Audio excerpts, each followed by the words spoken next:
Who was Count COZIO? Over the course of his long life, Count COZIO, 1755 to 1840, was an instrument collector, a dealer, a patron, an archivist. He is the bridge between the great Italian makers of the 17th and 18th centuries and our own era. In part because of the detailed information he recorded in his COZIO papers and his memoirs, modern collectors, musicians, and dealers can look at a Stradivari violin with an understanding and appreciation of the history, craftsmanship, and traditions that created it.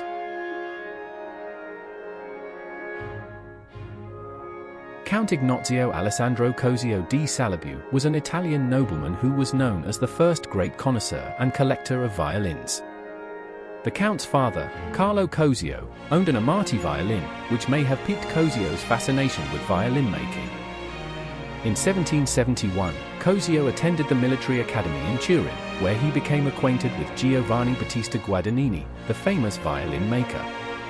In 1774, COZIO and Guadagnini entered into a contractual agreement for the production of new violins. Over the next 3 years, Guadagnini built over 50 instruments for COZIO, which represent a salient portion of his output.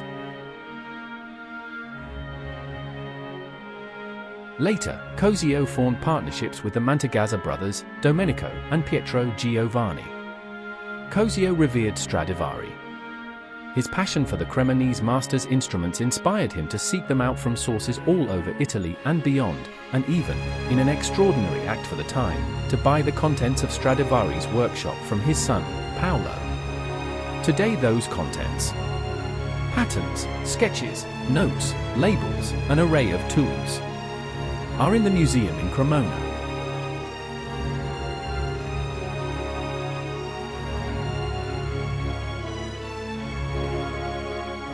COZIO also formed a business partnership with Luigi Tarisio, and managed to obtain numerous violins by Stradivari and Guadagnini.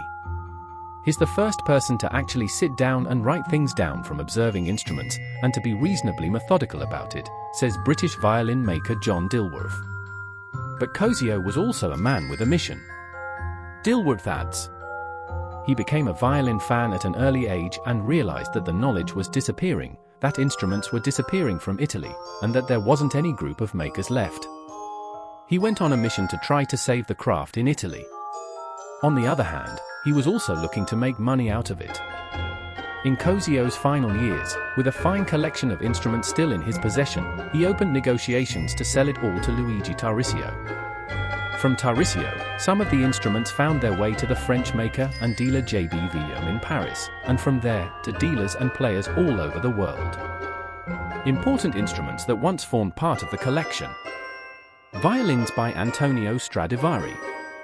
Dragonetti, 1706. Messiah, 1716. Sachelli, Michelangelo, 1718. Jules Fork, 1723. Paganini, 1724. Salabio, 1727. Muntz, 1736. Bell Skinner, 1736.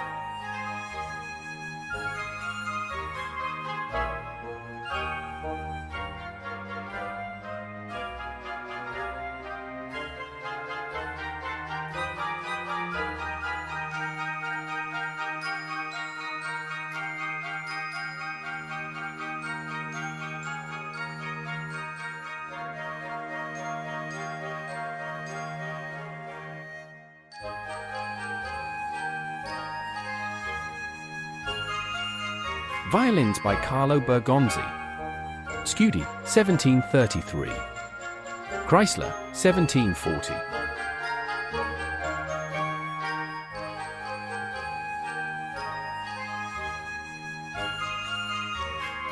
A violin by Francesco Stradivari. 1742 violin, Salabio.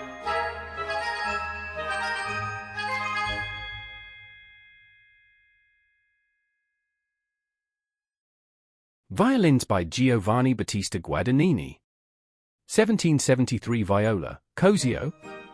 1774 viola, Wanamaker. 1774 violin, Salabio, Berta. 1776 violin, Lachmann Schwechter.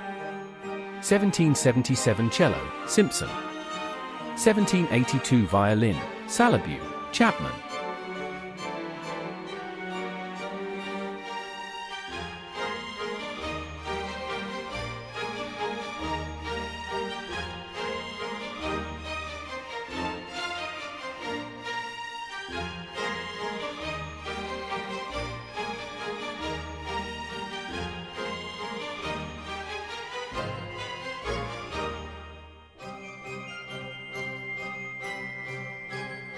COZIO founder and director Jason Price and John Dilworth weigh in on the value of COZIO's COZIO and his memoirs, translated into English by Brandon Fraser. Price finds COZIO's observations and notes to be extremely useful because it shows the first known points of many of the important strads, guarneries, and amatis. It's also very useful to see price comparisons. How much was an amati versus a Stradivari? It's interesting to see the growth of prices over his lifetime. Dilworth remarks, "The legacy is to me that he laid the foundation of the appreciation of the instrument and expertise as a pursuit. People had their opinions about things, but he put it down in writing and tried to analyze it. The fact that you can take an individual strad right back to when it belonged to him, and he sometimes tells you where he bought that from Signora so-and-so who bought it from Stradivari in 1716, that's beautiful."